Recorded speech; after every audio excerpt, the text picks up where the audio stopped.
Λοιπόν, εξαιρετικά σύντομα, αγαπητοί συναγωνιστές και συναγωνίστρες, είμαι ο Ζήσος Ζάνας από την Πιερία και την χάνει να είμαι και εκλεγμένος βουλευτής με το ΣΥΡΙΖΑ, αλλά δεν είμαστε εδώ από συμπάθεια, διότι από την πρώτη στιγμή, από το 2007 και μετά, συμμετείχαμε, να το πω, στην πρώτη γραμμή του αγώνα, γιατί κατανοούσαμε, όταν ήμασταν χρήστες των εθνικών αυτοκινητοδρόμων, ότι μία από τις νεοφιλελεύθερες προσαρμογές ήταν και η παραχώρηση με αυτές τις πολιτικο-οικονομικό το σκάνδαλο που προέκυψε με τις συμβάσεις, από εκείνα το χρονικό διάστημα και το εξής. Έτσι, επιτρέψτε μου λίγο να τοποθετηθώ περισσότερο σαν μέλος του κινήματος παρά σαν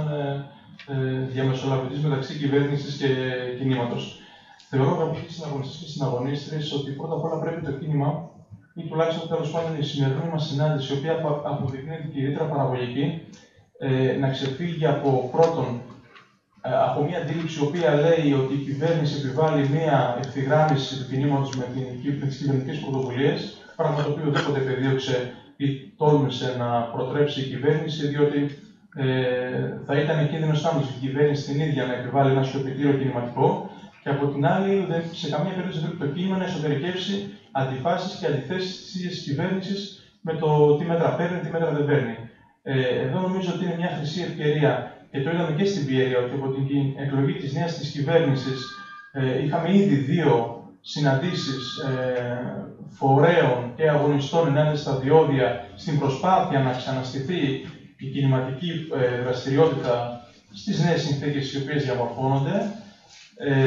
Άρα νομίζω ότι ένα θετικό είναι αυτό, ότι υπάρχει δυνατότητα πλέον στη βάση των προσδοκιών μεν, αλλά και από την άλλη στη βάση της διεκδίκησης από τη νέα κυβέρνηση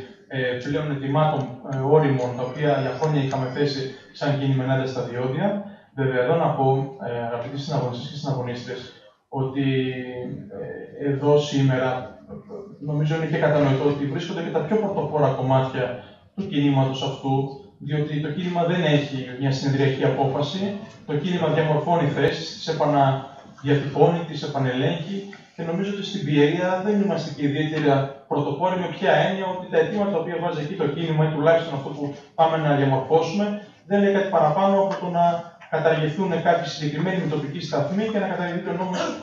Ρέπα-Βορίδη. Πράγμα το οποίο φαντάζομαι δεν είναι αυτό το οποίο διεκδικεί συνολικά το κίνημα ενάντια στα διόδια, αλλά τέλος πάντων αυτό είναι μια διαλεκτική διαδικασία στο κατά πόσο αυτά